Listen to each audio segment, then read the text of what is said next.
Now, Carla, you're very busy, very busy. Um, what made you want to get involved in politics? You know? The first thing I should say is that I am not a politician. I don't do that well. But what I do is activate people and get people involved and try and make a decision through consensus. And so I came to Lake Worth 28 years ago when my husband was the first fire chief, first black fire chief in the city of Lake Worth Beach. And he stayed there until it went over to the county, and then he retired in 2016. But since we've been here, we've both been working, and we don't normally belong to the same group, so we kind of share our resources. But I've been working with For the Children for many, many years, and when we first got here, we actually did Project Graduation for 10 years. And that's the party that the kids go to on graduation night so that they won't be out drinking and driving. So, and we gave them gifts, we did activities, we went to the park where we went to at the city, at the gym. We had it many places. We had it at the armory, and each year we would spend up to $25,000. Wow. You know, that we had raised by working at the amphitheater, and that's how we raised our money from tips from the amphitheater. But we did that for 10 years, and we only had kids for the first 2. But we wanted to keep it going because we realized that you spoke about an anchor, and that's what you become. You know, it's like you, Patrick, you're an anchor in your community. And that's what my husband and I tried to do. We belong to several different organizations.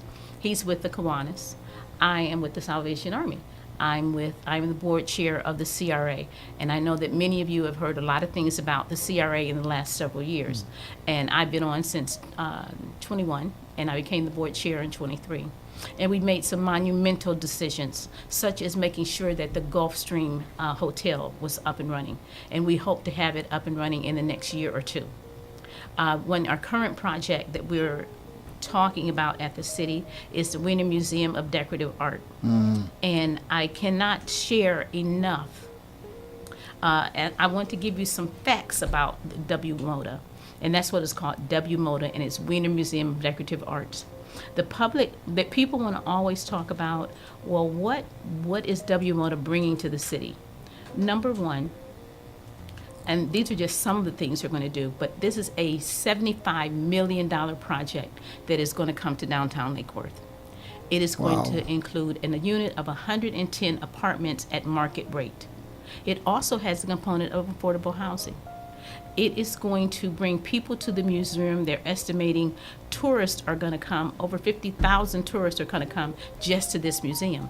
Because this is a fire and arts museum, but Dale Chihuly, if you've ever been to the Bellagio in Vegas, if you look on the ceiling, then those flowers and things that are on the ceiling are his installation. Is that right? Yes, and Wow. he's going to come to Lake Worth, and there are only 7 of his installations in the world. Wow. Not in the States, in the In the world. world. And he's investing in us because Mr. Wiener, who is a billionaire, he didn't have to choose to come to Lake Worth Beach. He chose because of our demographics. He chose because he felt we were an art city. And he's investing millions of dollars. Let's talk about direct contribution. Historic relocation, that's $500, that this is what money that WMODA is giving to the city for these projects. $500,000 to reload some structures. The art alley, which is several $1 million. They're also going to do Arts Alley design is $1.6 million. Artist lofts, which artists will be able to come and stay in those lofts and work on art projects in conjunction with WMODA. Community art space, $573,000. Garage construction, savings of $3.17 million. Wow. These are things of direct income. Labor, just labor alone, they're going to bring $8 million in programming and service spaces paid for by WMODA. They are going to pay taxes, even though they are a 501c3. They're going to pay taxes of $2.5 million. And also our ad valorem tax revenue, we estimate that to be $5.7 million.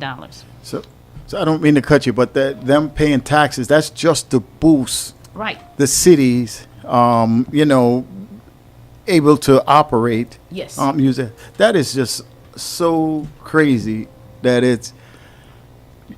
you don't find too many people doing that. That is truly awesome. And what's really crazy is my opponent has voted against it every time. Wow. Every time that it has come before the city commission, he has voted against it. Every project along the way, he has voted against it.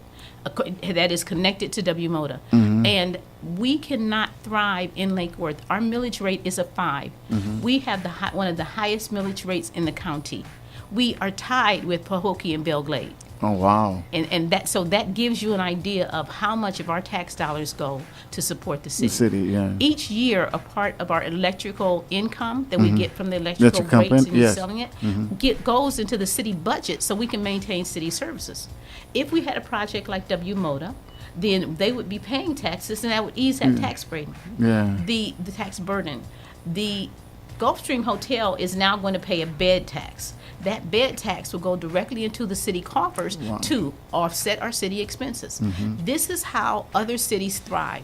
You look around us at cities such as Palm Springs and Delray and West Palm Beach, and they're thriving. They have construction all over the place. And we're saying, well, why not Lake Worth? Because Lake Worth has been known for having problems with their permits, having problems getting ideas through, and fights among the commission. I want to bring the same stability to the commission that I brought to the CRA, the Community Redevelopment Agency. When I joined it, people said we weren't transparent. We didn't let the public know. So we moved our meetings to City Hall. All of our meetings are on YouTube. And we listen to the people who come in with an issue. Every meeting, I begin the meeting after we do the normal Pledge of Allegiance and all that, and I say any public comments on non-agenda items. Anytime I have an item on the agenda, the public is welcome to speak. And that voice, people who are excited about the issue or have a concern about the issue, such as WMOTA, they come. But a lot of times people call me at home and say, I don't want to come to that meeting, but I want to tell you what I think. I think this is a great project. And then sometimes there are a lot of people who do come to the meeting in support. But that's usually the meetings in City Hall, the commission meetings, to say, we'd like you to vote for that project. And those types of things, when I ask people to show up, I believe it's March 4th for the meeting for the CDBG money, I need you to show up. I need the community to show up. I need the room to be packed with people who look like me, act like me, and talk like me. Because I want people to know that this is your community that you're fighting for. I don't live on the South End. I spend a majority of my time on the South End because before Sarah Malega became their commissioner, we were not getting any traction. One of the fights we had was a fence around a cemetery. Now, if you think about it, go to other cemeteries. How many of them have a fence? We didn't have a fence around either of our cemeteries. And when it came before the commission, 3 of the commissioners said, oh, they don't need a fence. And yet some of the acts that were going on at night in that cemetery was just appalling. Yeah. And the people who lived around had to see people doing whatever they wanted because they weren't locked at night. So one of the things we fought for was to get a fence. After we changed the commission at the last race, and I'm going to talk about the importance of single district voting, but after we changed the commission, this year they are going to put a fence around both of the cemeteries that will be locked at night. This is impact. They wanted to, during our redistricting process, they wanted to cut the black district, the historically black district, in half. My opponent said, well, good, then it'll be in half and you'll have 2 people fighting for you. The logic to that is, no, your votes will be split in 2 places. You will not be the District 1. You would be District half of one and half of 3. Yeah. That is not progress for the people who live there. We had to fight for that. And people across the city joined that fight and showed up and said, no, you will not divide that district in half. But you know what? It's getting people to show up. It's talking to people like I am today to say, hey, this is your city and this is your vote. I want to talk about the election a little more and how single districts became to pass. We had to vote citywide to say everybody is not going to vote for every person anymore. So now the people who live in District 2 will vote as who's going to be the commissioner for District 2. Now, District 2 is on the north end. It goes all the way to where we meet West Palm Beach. Then it goes to Dixie Highway on the west end at first. Then it cuts over, and it's North A Street is one of the at the bottom, and then it goes all the way over to the E4 Canal, and then where we meet Palm Springs. So it's a funny looking district, and my map is a little beat up because I carry it everywhere I go. Because people often say, "Am I in that district?" I say, "Let's look. Let's make sure that you're in that district." Because I went to Lake Worth Towers, who had historically had been in our district, and I found out that they're no longer in our district. And that's something else. When I went to Lake Worth Towers, over almost 60% of the residents are Hispanic in Lake Worth Towers. Now, I'm wondering, my mom is 91. She lives with us. Not that I want my mom to go to Lake Worth Towers, but and they say, well, it's a lottery system. It has recently been taken over by HUD, and it's been completely remodeled, and Yeah, I it know, I is saw them going gorgeous. through that, yes. Oh, it is gorgeous. If you get Wow. a chance, stop by and visit it. But my thought is, how do people decide who's going to live where? We are going to have a 185 unit over 55 housing on 8th Avenue, 8th and Dixie.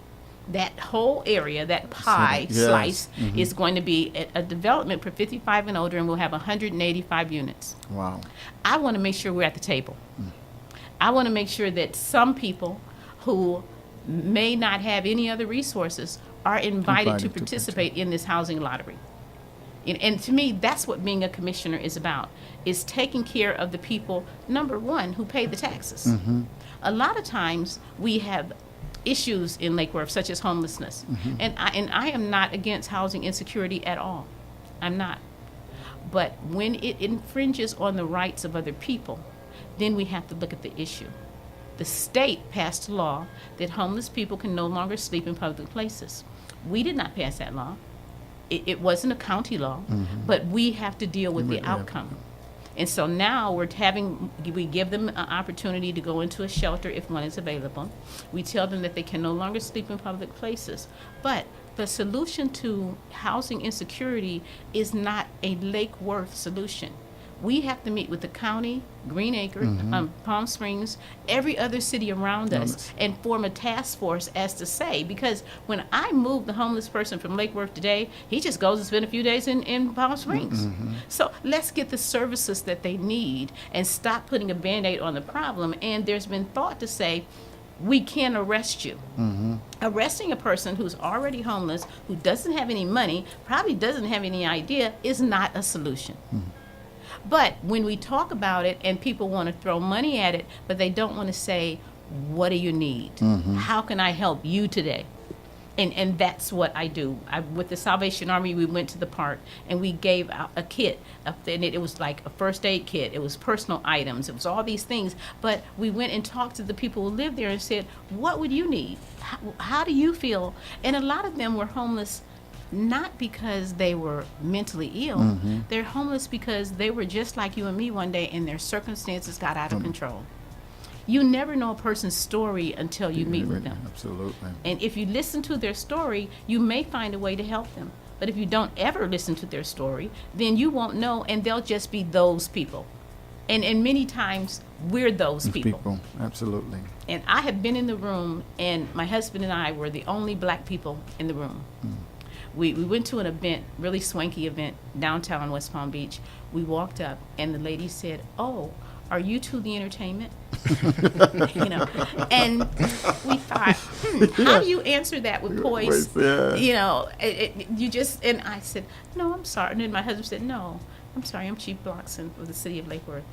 The lady was mortified, but more importantly, she apologized and she assisted us, and we already knew several people there, so we weren't ashamed or embarrassed or anything, but we felt for her because people make assumptions about our young people.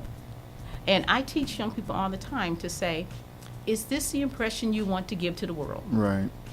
And whatever it is, whatever you choose, live it, but accept the consequences of it.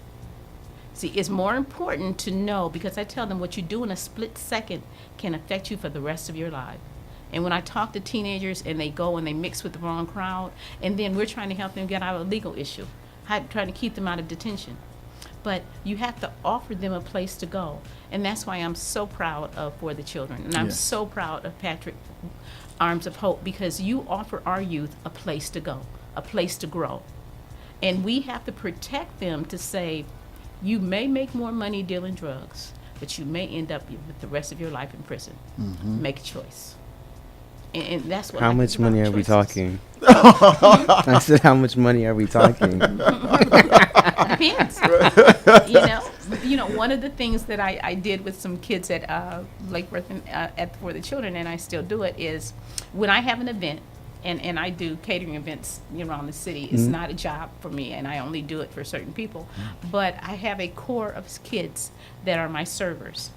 They are the waiters. They're the cleanup staff. They're everything that you could possibly need as a service. And recently, a lady had a wedding, and I had a conflict, and I told the kids, I said, okay, you're going to be on your own. Now, they all wear white shirts. They wear black pants. They have proper shoe attire.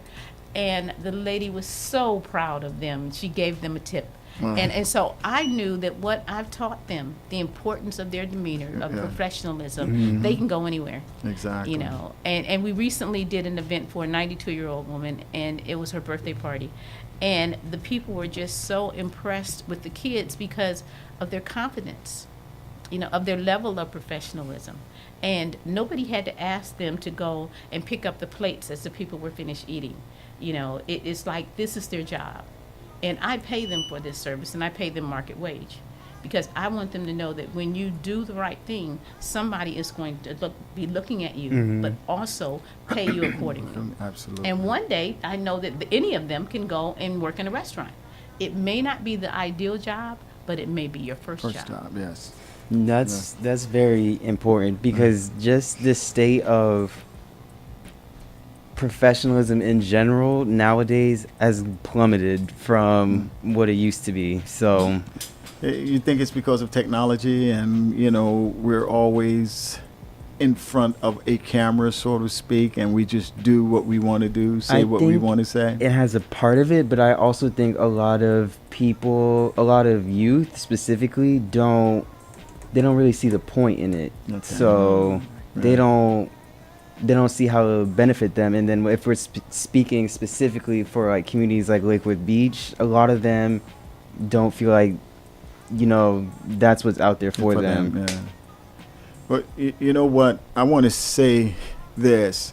You said so much a little while ago, and I want the listeners, especially if you reside in Lake Worth Beach, all the things that you just mentioned, the things that's going, and I'm an ex-realtor. So when you're speaking, I'm listening and saying that's home value going up, So that's your schooling going up, and if you're a business owner in that city, you're talking about your business revenue increasing. So everything that I'm just like, well, wow, I'm happy I'm there, So if you're a listener and you live in Lake Worth, I ask you to just pay attention and get involved with what's going on in your community, because it will affect your pocketbook, and we always talk about how we are not brought to the table, you know what I mean? And here you are bringing this information to them so that you're at the table if you're listening to this program. Now you have to take advantage of it, especially if you live in the Lake Worth Beach community. So, and for those who do not, the same thing happened in your respective city. And so you have to go ahead now and get involved and do things like that. So a lot of this information that you're getting it firsthand from the folks who are she's involved, she's doing the CRA. That's what you guys do at CRA. I don't know if many people know. Talk just a little bit about that, and what is the CRA responsibility for each community or each city or what have you? The CRA, the Community Redevelopment Agency, is developed by state statute. State statute determines our laws, our actions, our monies, how we raise them. And what our goal is to bring development to the city of Lake Worth Beach and ease blight. And so if there's a problem, it may be a roadway problem. It may be a bringing new businesses.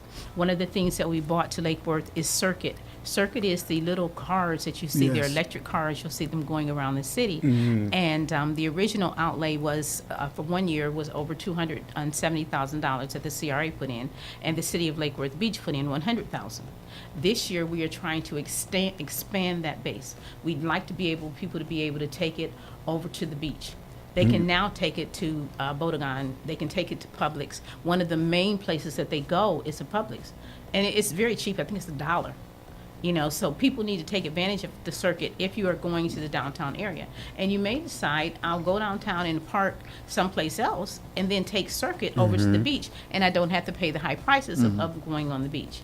But we also partner with other investors, such as Habitat for Humanity, Adopt a Family. What we do is we have city lots that we give to these agencies, and they in turn make them available for people, families, to move in. And most of the time, it is a newly built house. Their mortgage is around $200,000, but they get a 30-year mortgage at less than market rate. I believe now it's about 3 or 4%. Wow. But these people have went to classes, and they've helped you build your credit. They've helped you, and then they announce. And if you go on my website, you'll see where I've had the privilege of handing the keys to a young lady, you know, or a young man who had made a year ago may not have had a place to stay. But he's done all the things and upped his credit. He's did everything he needed to do, and now he's going to be a homeowner. And we've done that over 40 times in the last 3 years. Wow. Because we believe in this. In generational wealth, we don't talk about it enough. When you talk Very about true. what are you leaving your kids? What's your legacy? You know, for my kids, more than anything, no matter more than money, I have taught them that you make your own choices and you live with them. And so from a young age, whether it was deciding whether you're going to have cherry Kool-Aid or grape, you made a choice. You know, and it seems funny, but you teach your kids that as you get older, the choices get bigger. Yeah. You know, when they were a teenager, you know, the choice was, am I going to have sex? I thought, you may, but I want you to know, no baby's coming here. You know, because I have to take care of you. And if I do take care of you, I have less money to spend on that baby that you bring here. And I will do it accordingly. You know, so raise your children Yeah. the way you want them to live. Yeah. Okay? And I think that that's what happens in Lake Worth. So many of us don't have time to raise their children. Yeah, They are correct. working 2 and 3 jobs. Mm-hmm. They are having their own issues at home. And that was why places like For the Children and Patrick become that anchor to say, you can come here. And we don't know a lot of times what our kids, our teenagers are going through at home. We don't know what their domestic situation is. But we can greet them at the door with a smile and say, today, here, right now, you will be safe. And that's the beginning. I do a cooking class with kids, and last week I was blessed with some things from Olive Garden, and so our class was on mindfulness, and it was the importance of being in the moment. So we put on some music, we let the kids talk to each other, and then they said, well, what is mindfulness? It's just being aware of where you are right this minute. Ugh, I love that. Don't worry about anything else. Don't think about your homework. Don't I'm think so about your big on day. that. I love that. Yes. And I think that things like that, it's a process. Mm-hmm. You know, and the process to adulthood is different for many of us. You know, but I grew up in the projects, just like in projects is equal to the south side of Lake Worth. Okay. But after a while, my dad made enough money where we were able to get a house and move out. We didn't move too far, you know, but, and I stayed, we all went to the same school, and we had, when we were in elementary school, all of our teachers were black except one. And I didn't learn until I was in high school the reason that he was there is because he was gay. And so they had put him there, and he said his name was Mr. Kraft. I still remember him, you know, but I had the best education Yeah. at that school because those teachers were They invested cared. in us. Yeah. Yes. Oh, Yeah. yeah. You know, it's like Barton. Barton Elementary is now a C school. Now, let me tell you, all of the elementary schools in Lake Worth are C's, except Highland, which is an A, and South think it's South Highland. No, South. Grade? Remember. South Grade. South Grade is a B. Now, all the other schools are C's. Lake Worth Middle School has a C rating. And I believe the high school has a B rating at all. These are all the ratings from 2024 in August. What I want to talk about is when you talk about people moving to Lake Worth, one of the things they want to know is what's the rating for the schools and how do we make it better? We just got a new principal at Barton Elementary. I'm asking the people who have their kids at Barton to please support her, belong to the SAC. Belong to the organizations that make your school better and start to mentor. There are people from the community that I'm hoping to organize that we can mentor to go into the schools and make a difference. I'm Carla Blockson, and I am running for District 2 Commissioner for the City of Lake Worth Beach. The election is March 11th. It is fast approaching. And so many people in Lake Worth do not vote. And they may vote for the national election, but less than 600 people will decide who will sit in the seat for District 2. Wow. And that's in 2 weeks. Yes, and it is just 2 people running. So imagine I would have to get 301 votes in order to win that seat. And I implore people to vote number 1 because it is not only your legal right, it is a privilege. And we too much don't take the time to know that people died to give us that privilege. And we blow it off and we say city elections don't matter. Let me tell you about city elections, why they matter. Our penny sales tax, we got $28,297,951. That's how much money that's penny sales tax. Well, they decided how that money was going to be spent. For a road bond that we did with millions and millions of dollars, they decided they were going to fix our roads. What they did was they fixed the 3rd worst roads in the city. So we got new roads for 1/3, millions of dollars. However, the other 2/3 didn't get fixed, and now many of them are the worst. So we have to balance that approach to say, I'm going to fix the worst roads, but I'm also going to make sure that I do the maintenance on the other roads. We talk about the city, why we don't have a pool. One of the reasons we don't have a pool is because when we built the pool, we didn't build money into each budget to maintain it. And so over the years, the salt destroyed the pool. And people say that people didn't go to the pool. And you think about it, if I have a limited income and I'm going to go to take my kids to the beach, why would I pay to go into a small pool when they can play in the ocean? And that was the choices that people made. So the pool was not used to its ability. There is a proposal, and it's called an unsolicited proposal, that is coming before the city of Lake Worth Beach. It will come within probably the next year or so. And what they're talking about is, by state law, they have to have public meetings. They have to decide what parts of the project they want. They can take all or none of it. The project now is talking about having a Hyatt on the beach, and then a Hyatt and a brand new Jack Nicklaus golf course, a pool on the north end where the Northwest ball fields are. All of these things are part of that proposal. The voters will have to decide, because many of these changes have to go for a referendum because they change our city charter, such as we cannot enter into a lease larger than 20 years because that is in our city charter. So that'll have to go before that'll have to go before the citizens. A land use change has to go before the citizens. So we will have many things that will come before you. Do not be afraid of the process, but join in the process and be vocal to say, I don't want that pool, or I don't want to put that pool there. And they're going to put a pool and a splash pad there, and it's an Olympic-sized pool. All of these things sound like great ideas, but we are going to enter into a lease for probably 30 to 50 years to allow them for use of those facilities. That does not mean that we will not money. Doesn't mean we won't get money. Doesn't mean we won't get tax dollars, but we lose a certain amount of control. But this is done all over the United States. West Palm does it a lot. Royal Palm does it a lot. Delray Beach does it a lot. But the key is hiring professionals to negotiate the deal. There's a company out of New York who goes nationally and fights for cities in these situations. That's what we should do. We also should hire another company that will monitor how the money is spent along the way. Because even though they're building these things, they may spend more money than they should, and that means that we're indebted to them more than we want to be. So there are safeguards that you can put in an unsolicited proposal, but it's coming no matter what we say.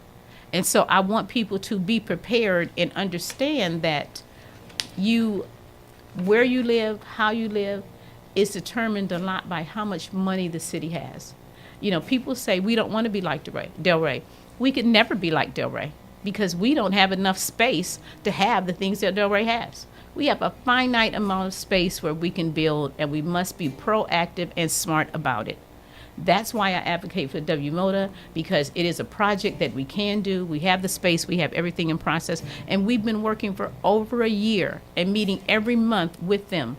They come to the CRA meeting and do a presentation to say, this is where we are in the process, this is what we're thinking of doing. And then they take the same, they also have meetings with city staff, city attorneys, their attorneys, and the CRA weekly. So any part of WMOTA should not be a change for a surprise for any of the commissioners. Because as a commissioner, and I've been a commissioner briefly, and yes, it's a hard job, and it's really not a part-time job, it's a full-time job, but it has to be devoted to city issues. During our last budget process, we had at least 4 or 5 meetings where Commissioner McBoy brought in people from Palestine and Venezuela, and these people were dressed and they would come to the mic. Sometimes the meetings last until after 11 o'clock. Well, while they were telling me about their position and what we should do for Israel, they wanted us to make a resolution against Israel. We were never going to do that because the other commissioners had told him in the pre-agenda meetings early on, that's not our role. That's not something we want to do. But instead, he parades all these people for hours on end, and their stories are heart-wrenching. But there is nothing I can do about Gaza. There's nothing I can do about Hamas. But what I can do is make sure that the roads in the city where we live are fixed. And taking time from the budget process for that was ridiculous. That is not the place nor the time. And to say, we recently had a big discussion over a lady who was selling food out of the back of her car. Well, she was selling food out of a cooler, and it was on city property.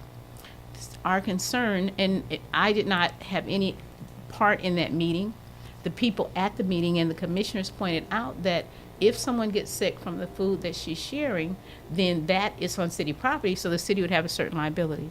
But more importantly, the restaurants who exist in our city, they're struggling too, but they have to pay their taxes, they have inspections, they have all of these things in place.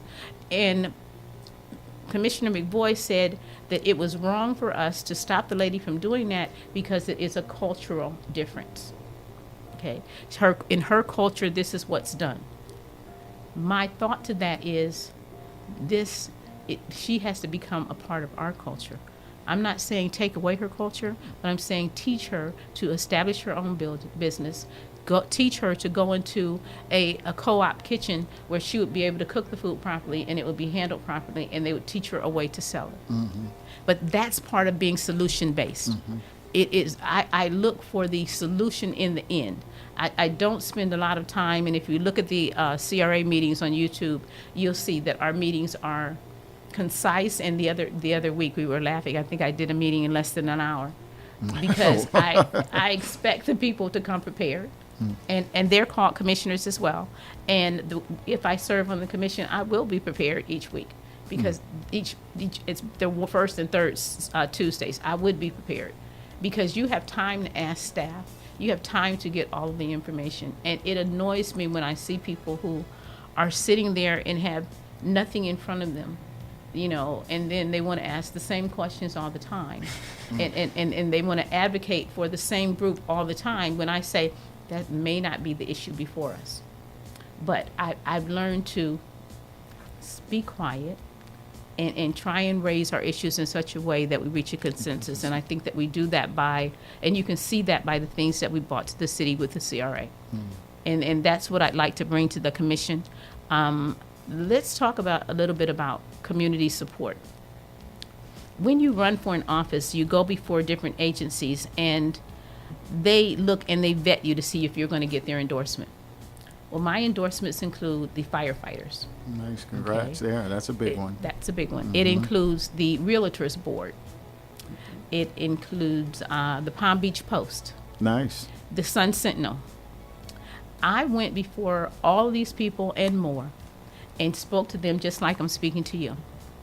And they asked the tough questions to say, how do you feel about the millage rate? Do you think that we should increase it? And I had to tell them, our city is so poor that no, we cannot increase our millage rate, but we have to find other solutions to bring in tax revenue. You know, that's just, you know, one of the questions that they asked.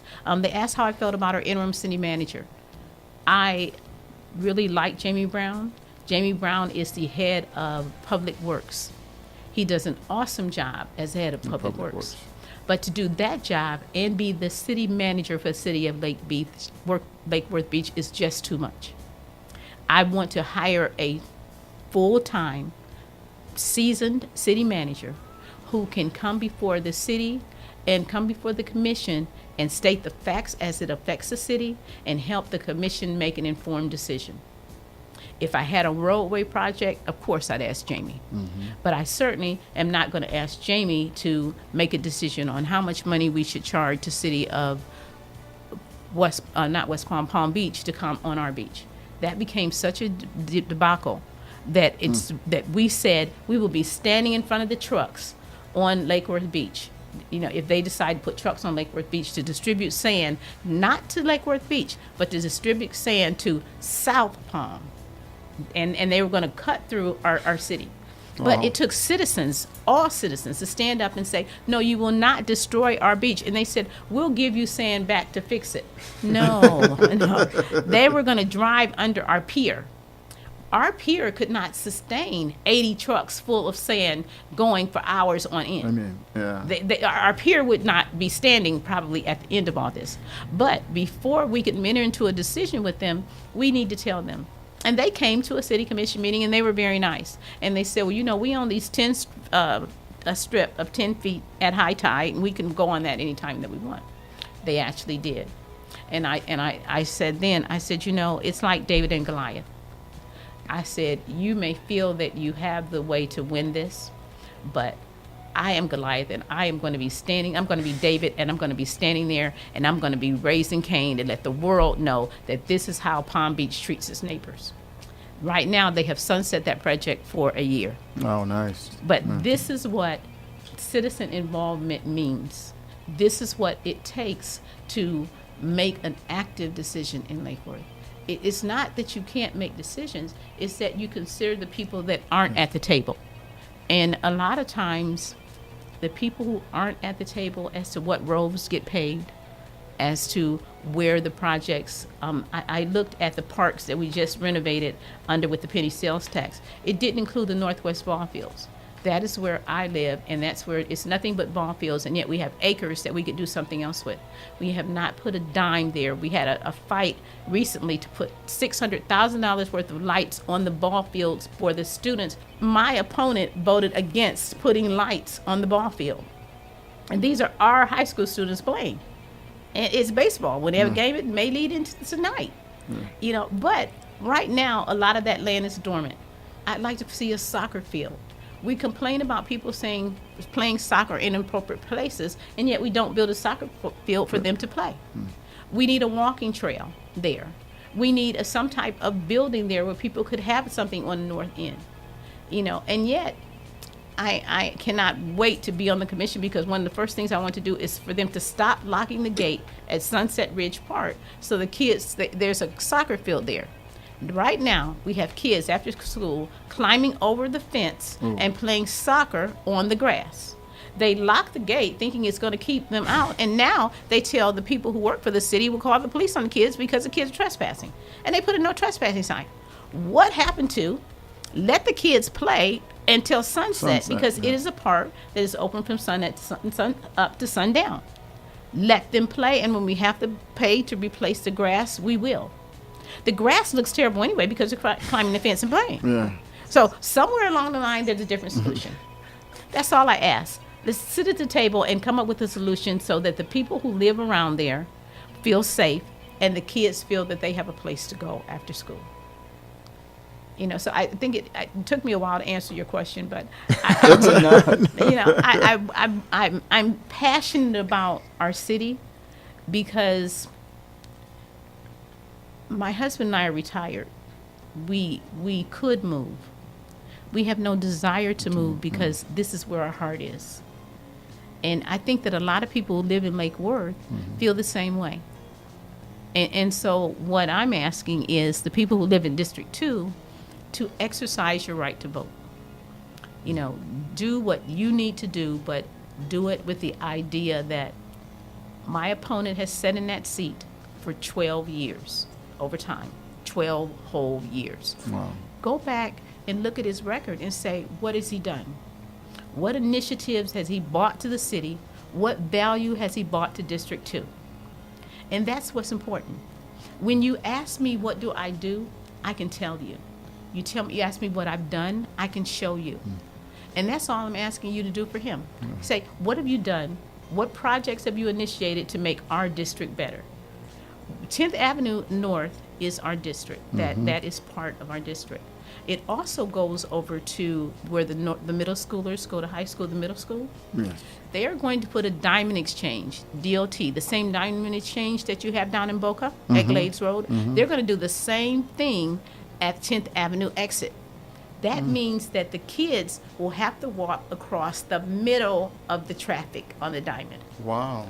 When this idea came before us, I talked to them and said, please make a walk around so the kids have a different way. And when you're expanding the diamond, I'm sure rather than have it go through the center, why can't you have a place for kids to walk on both sides that we barricade it from traffic? Miller Schoolers' homerooms are all over the place. They may think, I can go now, it's my turn. Yeah. And yet, when we have a catastrophe, people are going to say, Lake Worth Beach didn't do its job. No, this is on FDOT because they knew when they proposed a project that our students had to walk past this. I live off 10th and A. We are landlocked and traffic locked many days getting from A Street to 10th. Yeah. Sometimes you sit through 3 lights for waiting for people who are on 10th Avenue to let us get on 10th Avenue so they can get on I-95. But I know why they're doing that, because they're waiting to get on I-95 to go to work. There has to be a better solution. We fought against putting a Wawa on that corner. Why in the world would you want to put a Wawa on 10th and A? It would have been horrendous for the people who lived around there. Just imagine the traffic. Yeah. Yes. And then people trying to get into Wawa, get out of Wawa, and we fought against it. And we went to the city and said, this is a bad idea. And I think when we come in mass, the city listens. When you show up on March 4th and you say, I need that roof on the community building fixed, or you need the roof on the gym fixed, they'll listen if you show up. They'll listen if you write a public comment on the city's website. They'll read your public comment.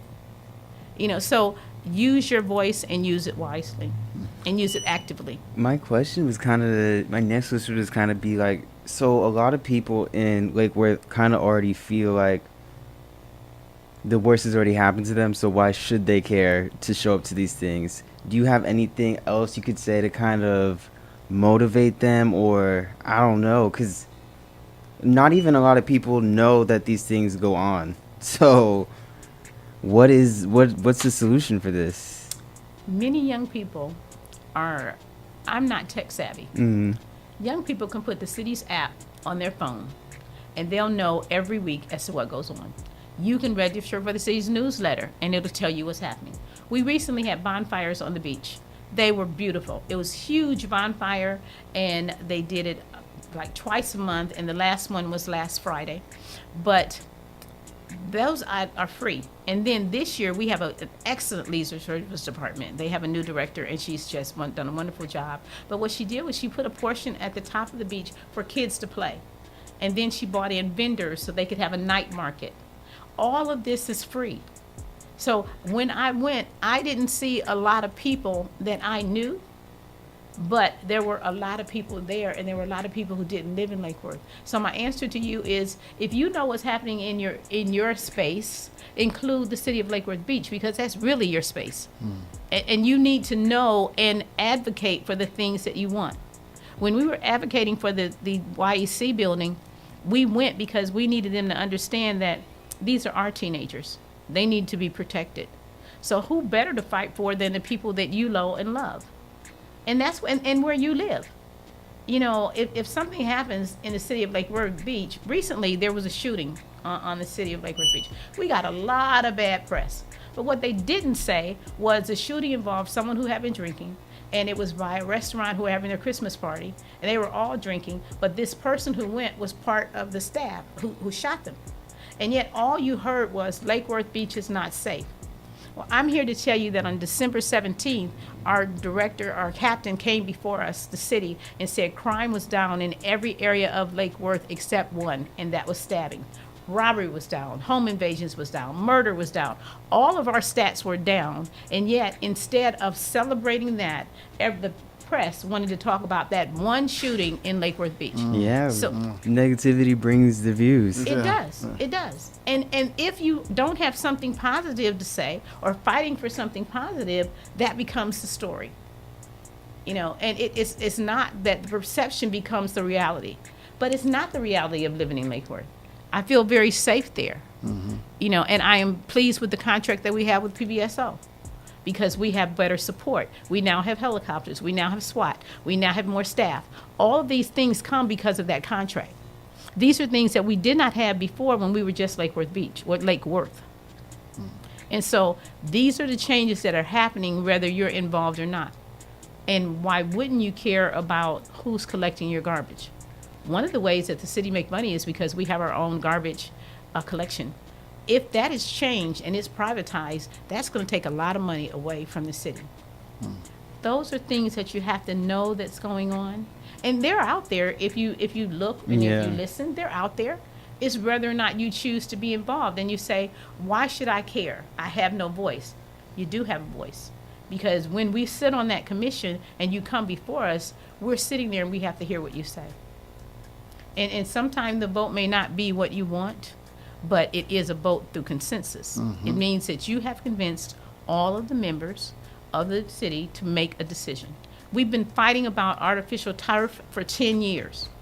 In the meantime, while we don't have a coherent policy for artificial turf, people are being fined. People are being told that they can't have artificial turf. The state of Florida, I'm also on my homeowners association, and I've been the president, and there's 110 homes in there. So if you think working a city, trying to control 110 homes of different people, who all have an idea of what it should be. But one of the things that the state has decided that if a person has artificial turf in their backyard and they have a fence of 5 feet or higher, then the only way that you could stop them as a homeowners association is if the city says that you cannot have it. Right now, we're waiting on the city of Lake Worth Beach to come up with a decision on artificial turf and stop fining people, go back, and some people owe thousands of dollars in fines. Wow. And my thought is, make a decision and stick to it. You know, you don't take 10 years. It doesn't take change in the commission for you to decide on artificial turf, because you're never going to allow it in the front yard. So you're going to allow it in the backyard behind some type of fence. Then tell them what type of fence they need and what they have the boundaries are, and make a decision. That's all being a commissioner is about. It's learning the issues, it's deciding the issues, it's weighing the issues, and then making a decision.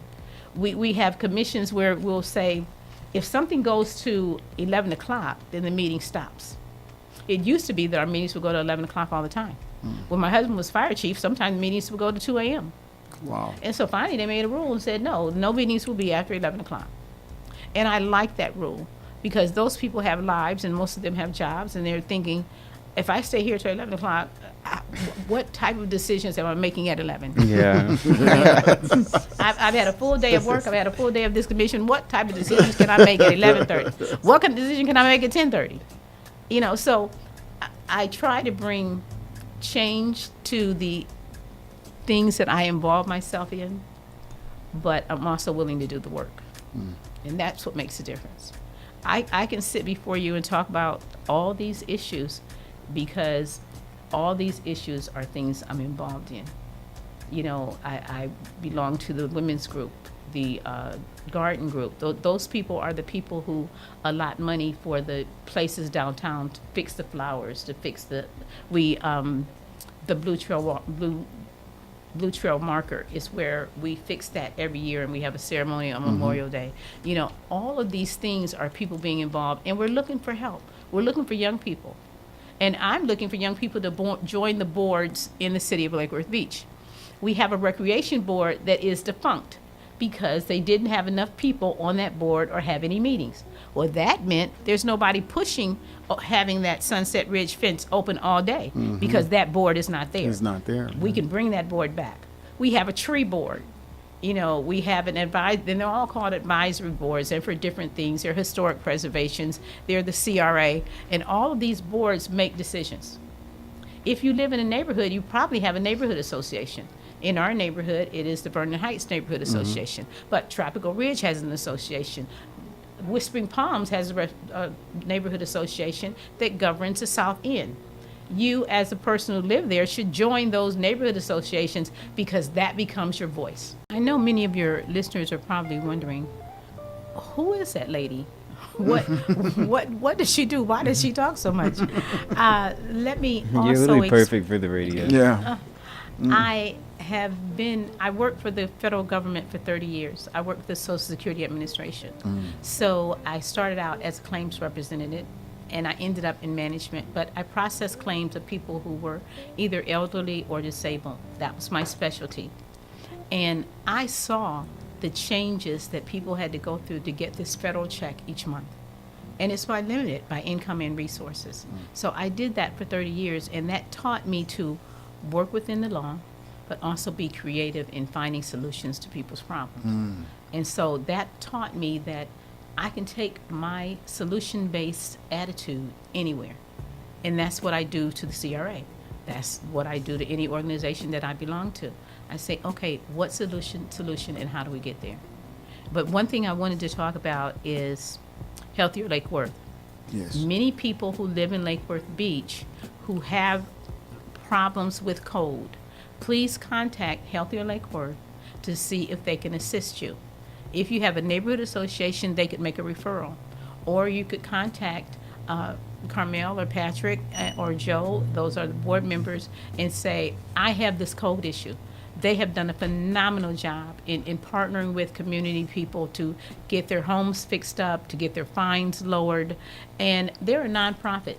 They don't have a lot of money, but they do have creative solutions to help you with their problems. And I would be remiss if I didn't mention them because they are a citywide organization. You don't have to live on the South End. If you have a problem, people in my neighborhood, I'm in District 2, which is on the North End, if they have a problem, I'll say, let me refer you to Healthier Lake Worth because they can help you with your issues with code. And I think that they should expand it to other cities as well. I know that Delray Beach has a Healthier Delray Beach, you know, and that should be one of their things to advocate for, that every time code comes, it doesn't have to be an unpleasant experience. And what we're going to do in Lake Worth is we are going to look at all of our codes and we're going to decide which codes we're going to keep, which ones we're going to get rid of, and how we can be more efficient. And I think that that's a good step in helping the people who actually live in the city who have issues with code. Well, you know, and that's one of the projects that I'm really proud of and to be a part of, and to seeing and hearing some of the comment, you know, from the homeowner after it's all done. And it is truly amazing.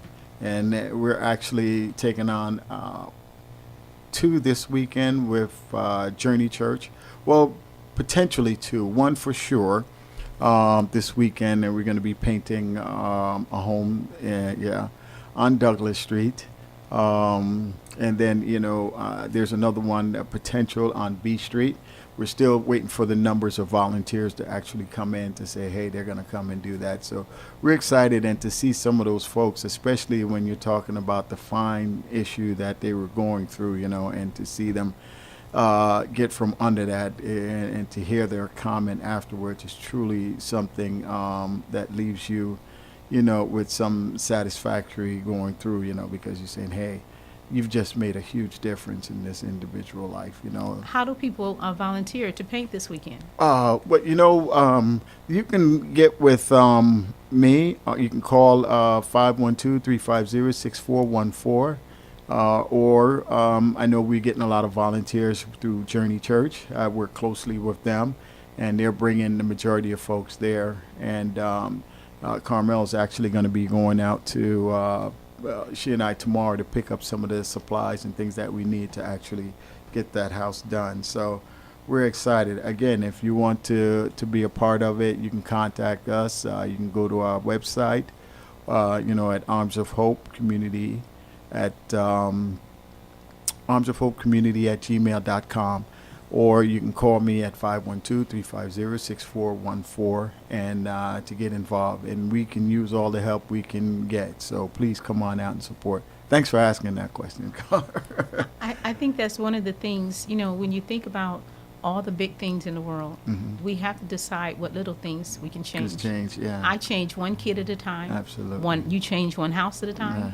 I change one issue at a time, and then I move on to the next one. Yeah. And that's lasting change, and that's what we have to do in our community, is fight for the lasting change. When we fought for the fence around the cemetery, yeah. we were so discouraged because they voted several times against it. And it took changing the dais, changing the people who sit in those seats to get those fences around the cemetery. And that's one of the reasons that I'm running. That's probably the only reason that I'm running, is because my opponent has not voted enough in support of the things that are important to the people who live in Lake Worth Beach. He usually votes no, and he usually spends a long time lecturing us about things that are not important to our daily lives, such as that fence around the cemetery. Wow. But Well, I know, like you say, I'm right across from one of them, and I drive past the other one several times a day, and I see some of the activities that's taking place there. I mean, I don't know how I would feel if my loved one was there, and there's people walking over it, and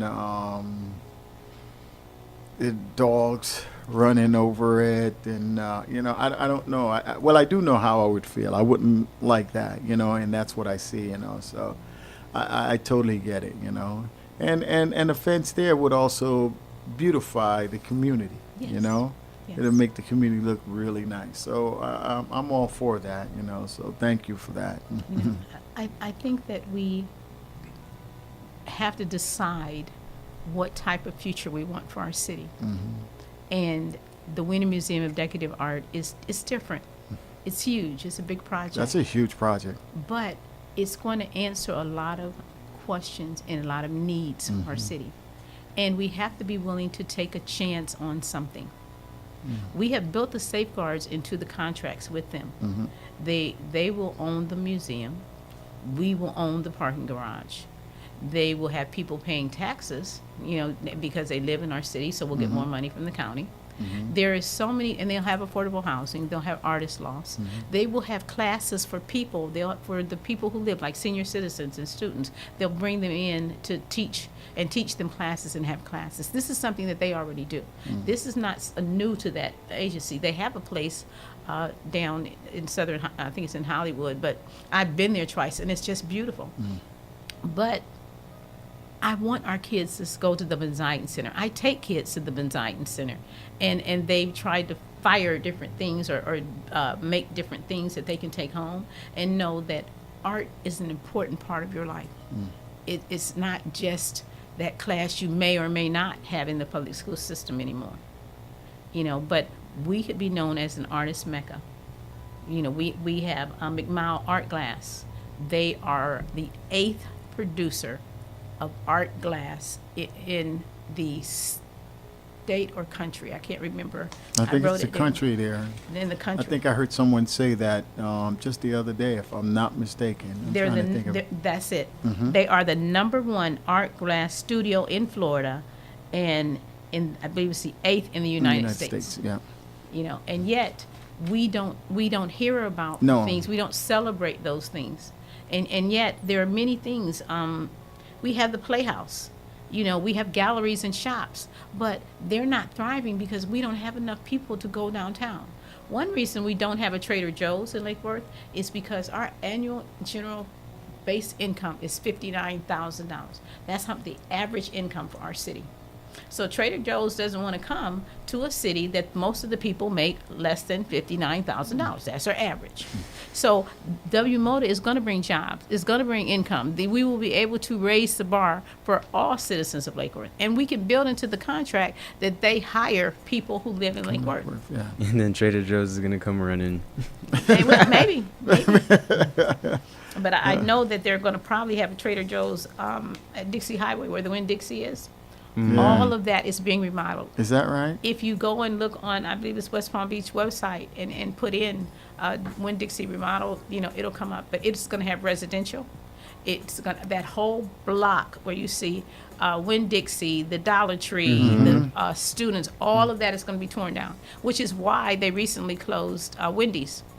And see, now West Palm is going to fix up that whole strip along the water, starting with their golf course. That whole strip is going to be fixed up. They're working on it now. And if you go by at where across from Winn-Dixie, they're working on the space now. Then look on the side of Lake Worth. We are not doing anything. And Lake Worth does own land along that corridor. Wow. One of the things that people have been fighting about is to be able, from all of the other cities, to be able to take their boat through the C-51 canal and take it all the way out to the lagoon. And the Lake Worth is a city that stood in saying no to that, and that lift never happened because they have to put a lift because the water changes at one point. And the city of Lake Worth Beach, that commission decided, no, we're not doing that. So the project was shut down. So now they're going to bring that project back, and the people that live along that corridor, including the people in Lake Worth who live along that corridor, need to wake up and say what they want done with that. Right. I don't have a boat, so I'm not going to, and I'm not one to go into the water, and even in a boat, I get seasick. So, but I will fight for the people who believe in that because their voice need to be heard. And it's not always my voice, but it is the voice, I think, on the side of right. Yeah. Wow. But I tell you, it's a lot of interesting things that you brought to our attention today. So we're, or at least we should be tuned in and, saddling up to react, to get engaged and making a difference. Because when you talk about the elections, the local elections have almost immediate impact on how we live. When you talk about the national, well, it takes some time before that actually funnels down to our local area and then it actually impacts us. But, when you're voting for your commissioners, your leaders in your town, that's almost instantaneously you'll see, the results from what you're asking for. So it's important that we get involved in our local elections and get to know our local commissioners or those who are our local leaders, because you're quite active and you're always ready to answer questions and help families, through whatever challenge they're facing. So please, folks, again, if you live in the Lake Worth area and you're listening to this program, please, get involved. We're asking you. And even if you don't live in the Lake Worth area, still get involved. You still get involved, definitely, and ask some questions. Because if somebody is sharing some knowledge, learn, because then you can take that knowledge to wherever you are and help, grow your community or better your community, because it's truly, truly important. The last thing that I want to say is a local election changed those fences around the cemetery. We had to elect Mimi May to sit on the commission before we had the 3 votes to get the cemetery. And she's been in there less than a year. and already we have the fences around the cemetery. So don't think that your vote does not matter. And she did not win by a huge margin. The people you elect have to be the people that reflect your views. And in the over 100 years of Lake Worth's history, they have had 2 African Americans and 1 Hispanic person that sits on that dais. That is not reflective of the people who live in Lake Worth. And for the last at least 6 years, we've had 1 minority, and he's Hispanic. And then sometimes I think, who speaks for the Haitian population? Who speaks for the African American population? Who really knows them? When we had the fight about the cemetery, my opponent said, "Oh, well, I talk to people and they say it's fine." and my reply was, "I go there every day and I know that it's not." Yeah. And that's the difference between he and I. He can talk to people, and he says, "Well, I speak Spanish, I speak French, I can talk to anybody." But do you listen? Do you realize that these people are seeing things at night that you never see because you don't come down here at night? I come down here at night because I have activities that are going on. So I just ask people to fight for where you live, because this is where your children grow up. This becomes their experiences. Fight for that park to stay open from sun up to sundown, because in other parts of the city it would be.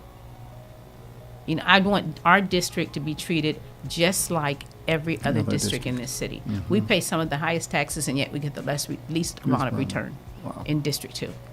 Because we don't have anyone advocating for us. And we don't have a lot of citizens who come out to the meetings to say, "I want this."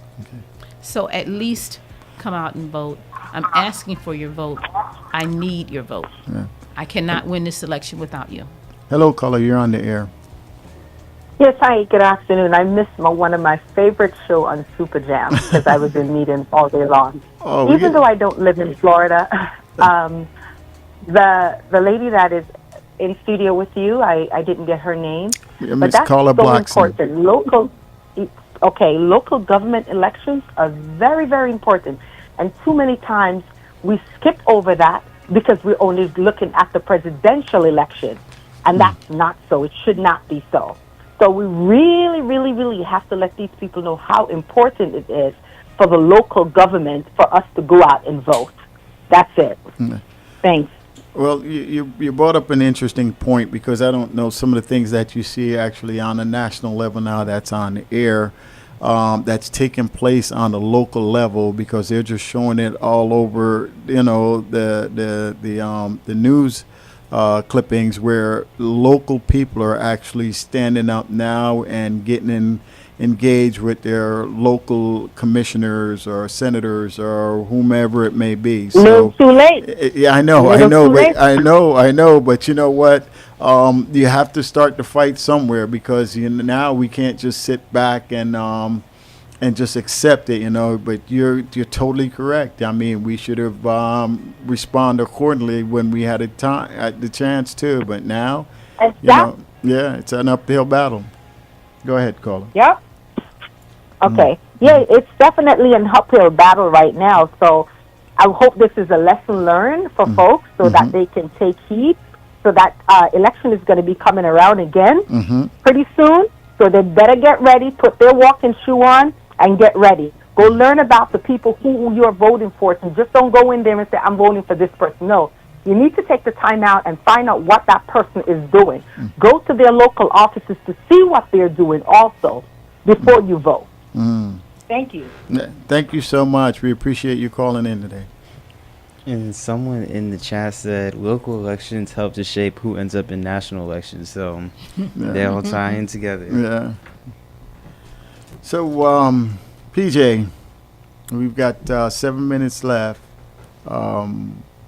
Well, before I ask you, let me ask Rich. Any questions or any thoughts or anything that you'd... No, actually, PJ hit it on the head earlier where, we are hearing You might want to...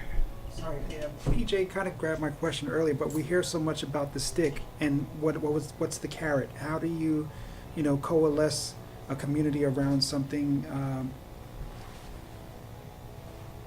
that affects these people. Like you said before, you know, so many people working a job, 2 jobs, trying to get to their child care and stuff like that. What is the incentive other than, you know, wanting to watch where the dollars are going to want to come out? People don't see themselves so many times reflected in, you know, in these meetings, and it just seems like another task and something else to add to the day. So I'm just curious more so about the carrot. The carrot for the fence around the cemetery was we formed a human chain. And we got people from the community to come out and people from the city to come out and link their arms to say, no, we're all fighting for this. And we were on the news, several stations, because they felt this is a community issue. And so sometimes you have to make noise to be heard. You know, that squeaky wheel gets the grease. Yeah, absolutely. In Lake Worth, it often gets the whole car. Yeah. Yeah. Well, PJ, any last comments here? My only other question, but you kind of already answered it as well, was, yeah, just like last week we had Anthony in the seat as well. You guys say really nice things, and it sounds like you really care. But my question was going to be, how can people really tell that, you know, whoever's running for commissioner actually cares? But you kind of already hit it on the head when you were just speaking on, you can look up what you did and look up, yeah, anyone can ask you, you know, what do you want to see done, what's your plans, what's your goals. You have all the answers to that already. So that was kind of it. So But what's important about that is when I tell people I show up, it might be for the neighborhood cleanup. For the Unity Wall, I was there every Saturday for a year. And the reason I was is because I was in charge of the artists and making sure the artists had what they need. But we were there at 7 a.m. and we trying to stop at 11. But it was, I knew that it, and we also had community meetings with the people who as to what they wanted to see and didn't want to see on the wall. So this was a whole year-long process. And that's an example of I show up. And when you talk to Anthony or anyone else who sits in this seat, I want you to ask them, tell me your past. Don't tell me your future. You know, I know what I want to do for the city of Lake Review, but what prepared me for it is the things I've done. And that's what you want to know. What have you done? And it doesn't need to be a big, long, fancy story. It might be, I painted a house or I did something, you know. But when I talk about people in the CRA, it's because that has been my life, you know, for the last several years, because it's something that I believe in, and that's what I want people to be passionate about. So hold the people accountable. You know, don't just vote, hold them accountable, and when they get in the seat, say, I voted for you. It's funny, I've ran against him before, and I lost. And out of over 4,000 people who voted, I lost by 200 votes both times. wow. And it hurt me that just 200 more people didn't say, I'm going to stand up. Yeah. You know, and so now we're looking at 600 people that I'm asking to stand up for change. Anyone who's been on the city commission for 12 years needs a change.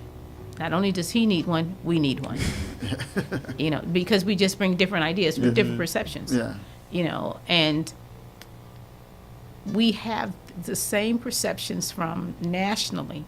All the things that are happening to us are a direct vote of how we voted in the national election for whatever reason, and no matter who you were. But now we're facing those consequences. And I have federal employees that I work with for years who were sent everyone's got the letter. And then I've had people that if you worked for the federal government for 3 years or less, you were immediately fired. Wow. Because they had probationary status. Now imagine, these are young college graduates, these are young people, these are family people. You're fired, you know, and that's the government that we live in. But the only way that we're going to make an improvement for Lake Worth is for us to band together, because we're not going to get any national money. No. We're not going to get any state money. My daughter-in-law worked for the state for 17 years. She got fired last week because they decided that all the people who work for Medicaid through the state, they were abandoning that project. So they just did away with the whole staff. Her boss didn't do anything. He cried and told her, well, we're all fired. And yet, who's going to help those people who need Medicaid services? Wow. Wow. But that's the state we live in. Yeah. Well, read Fabulous comment here Well- before we sign off. Well, she will win. Yeah. Well, I agree with you there, Fabulous. And to you Super Jam listeners, we thank you so much for being a part of this conversation today. We thank you for listening to Inspiring Hope, and we thank you for supporting Arms of Hope. We are excited to be here each Tuesday from 3 to 5.